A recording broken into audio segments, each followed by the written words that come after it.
आज हम इस पाठ में ऊतक के बारे में चर्चा करेंगे। इस वीडियो में हम ऊतक का परिचय और ऊतक के प्रकार के बारे में अध्ययन करेंगे।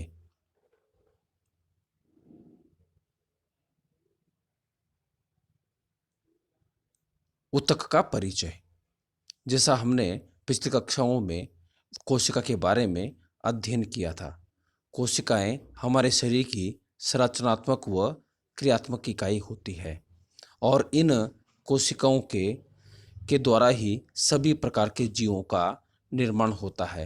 अर्थात किसी भी जीव की जो संगठन प्रणाली होती है उसकी मूल इकाई कोशिका ही होती है। एक कोशिकीय जीवों में जीवन की समस्त क्रियाएं एक कोशिका में ही संपन्न हो जाती है, जैसे अमीबा, पैरामीशियम, यूग्लिना। इसी प्रकार से बहुकोशिकीय जीवों में भी सभी कोशिकाएं मिलकर के और कार्यों को संपन्न करती है। यह कोशिकाएं विभिन्न प्रकार के समूह बना लेती हैं और समूह बना करके अलग अलग प्रकार की क्रियाओं को संपन्न करने का कार्य करती है।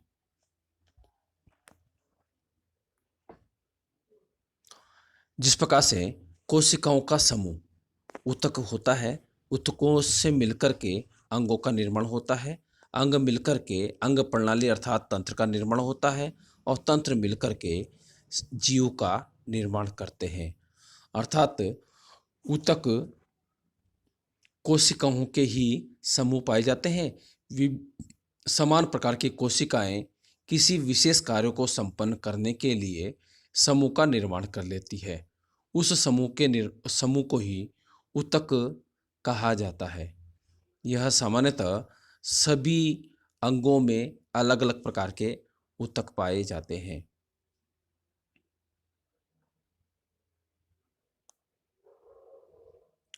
उदाहरण के तौर पर जिस प्रकार से परिसंचरण तंत्र में कोशिकाएं मिलकर के ऊतक का निर्माण करती हैं, ऊतक मिलकर के अंग यानी अर्थात हृदय का निर्माण करता है, हृदय और धमनियां मिलकर के पूरे परिसंचरण तंत्र का निर्माण करते हैं और इस प्रकार से बहुत सारे तंत्र मिलकर के जीव का निर्माण करते हैं। पौधे में भी कोशिकाएं मिलकर के ऊतक का निर्माण, ऊतक से पत्ती शाखाओं का निर्माण होता है, पत्ती और शाखाओं से मिलकर के पौधों का निर्माण होता है। इस प्रकार से पत्ती और शाखाएं यह पौधे के अंग होते हैं और अंगों से जो उसे मिलकर के पौधे का निर्माण होता है।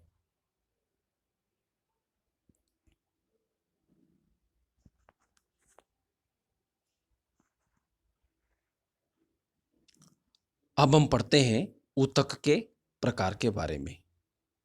ऊतक दो प्रकार के होते हैं। पौधों में पाए जाने वाले ऊतक पादप ऊतक कहलाते हैं, जबकि प्राणियों में पाए जाने वाले ऊतक जंतु ऊतक कहलाते हैं।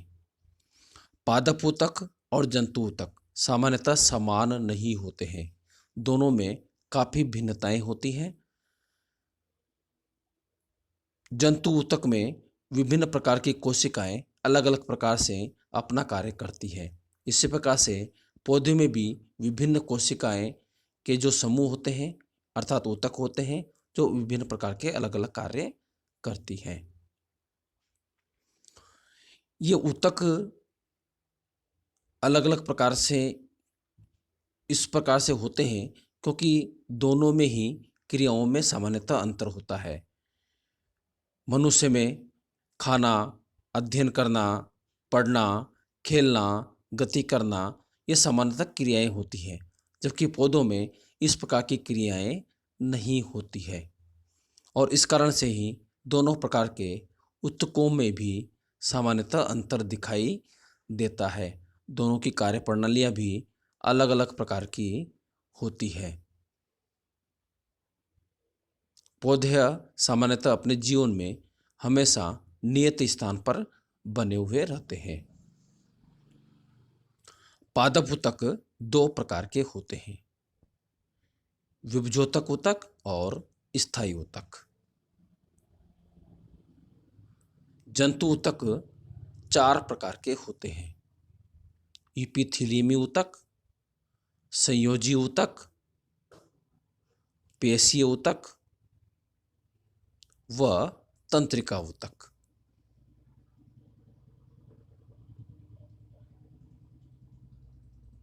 आज हमने इस वीडियो में दो बातें सीखी।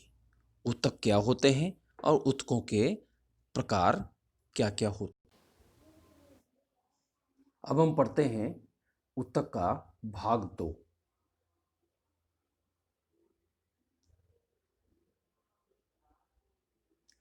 इस भाग में हम पादप ऊतक के बारे में अध्ययन करेंगे।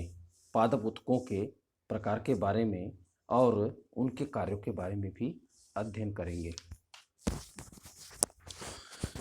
पौधों के जो सभी अंग होते हैं उनमें कोशिकाएं होती है और कोशिकाएं समूह बना करके ऊतक का निर्माण करती है। अर्थात पौधे के सभी अंगों का जो निर्माण होता है वो ऊतक के माध्यम से ही होता है। पौधों में गति नहीं होती है, सामान्यतः यह स्थिर व नियत रहते हैं।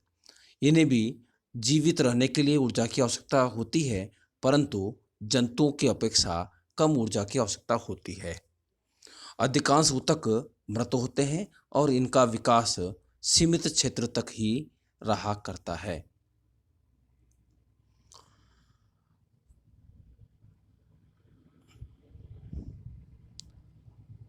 पादप ऊतक को हम दो भागों में विभाजित कर देते हैं, विभजोतक और स्थायी ऊतक। विभजोतक के बारे में आज अध्ययन करेंगे। विभजोतक ऊतक सरल जीवित ऊतक होता है जो नई कोशिकाओं के विभाजन व गठन में सक्षम होते हैं, अर्थात उनका निर्माण करते हैं।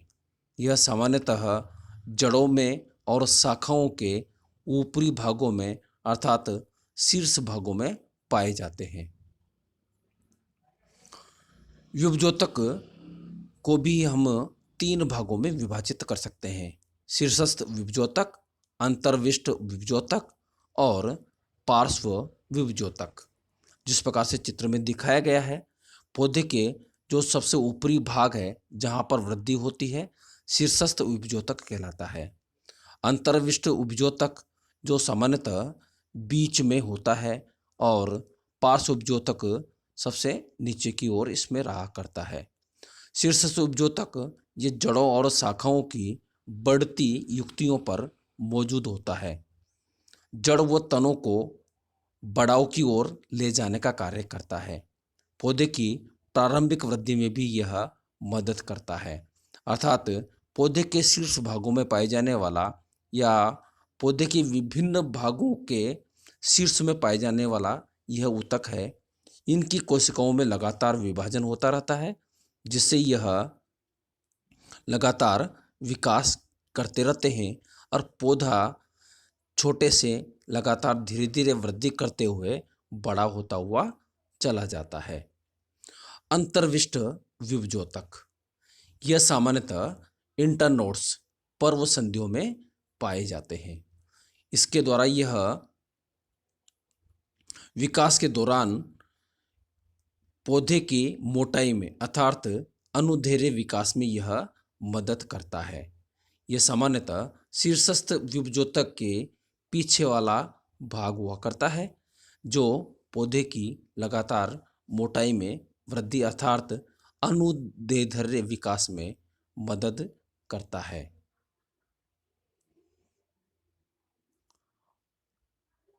और शीर्षस्थ उपजोतक भी यहीं से सक्रिय रहता है, साथ में ही यहाँ से विभिन्न प्रकार की शाखाएं भी निकलती है। पार्श्व विभजोतक माध्यमिक विकास के लिए यह जिम्मेदार होता है और पौधों में संवहनी ऊतक जो हम आगे पढ़ने वाले हैं, जाइलम ऊतक और फ्लोएम ऊतक के निर्माण में यह मदद करता है। साथ ही साथ अनुदैर्ध्य पक्ष अर्थात पौधे की मोटाई बढ़ाने में भी यह सहायता करता है। चित्र में दिखाया गया है कि किस प्रकार से यह अपने पौधे में कार्य करता है। स्थायी ऊतक इनके पास में निश्चित आकार का होता है। इसमें सामान्यतः कोशिकाएं मृत या जीवित प्रकार की हो सकती है और यह विभाजित नहीं होती है।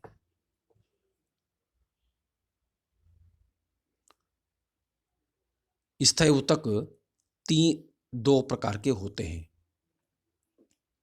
सरल स्थायी ऊतक और जटिल स्थायी ऊतक।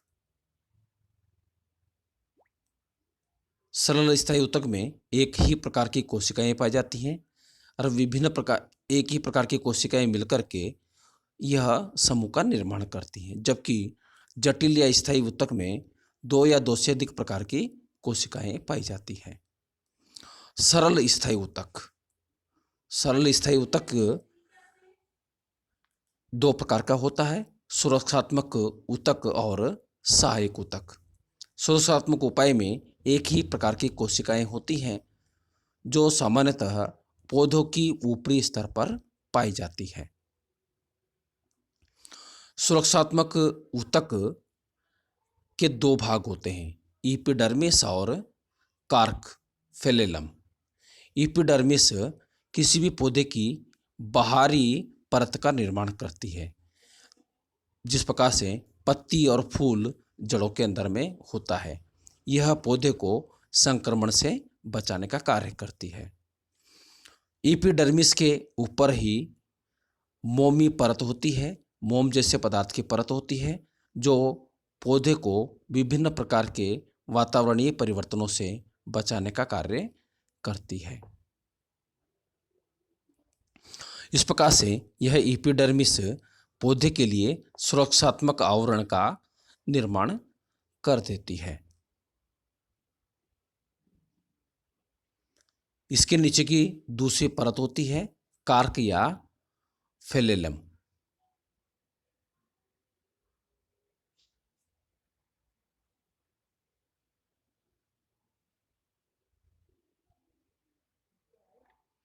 एपिडर्मिस में विभिन्न प्रकार के छिद्र पाए जाते हैं। इन छिद्रों को स्टोमेटा कहते हैं और इसके माध्यम से ही गैसों का विनिमय होता है।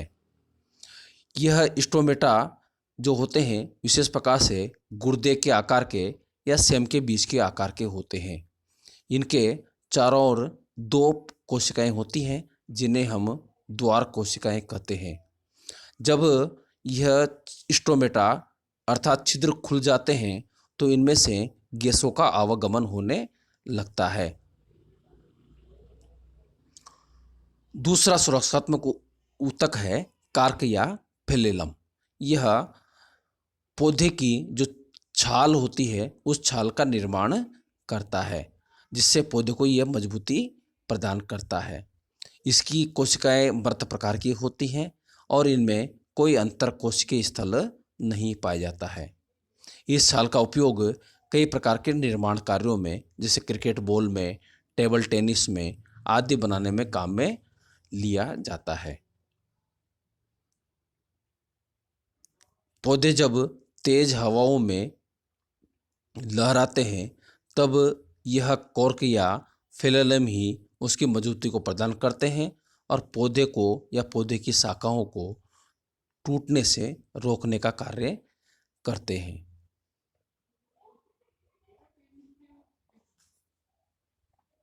जैसा चित्र में बताया गया है, छाल को विभिन्न प्रकार से यहाँ पे दर्शाया गया है।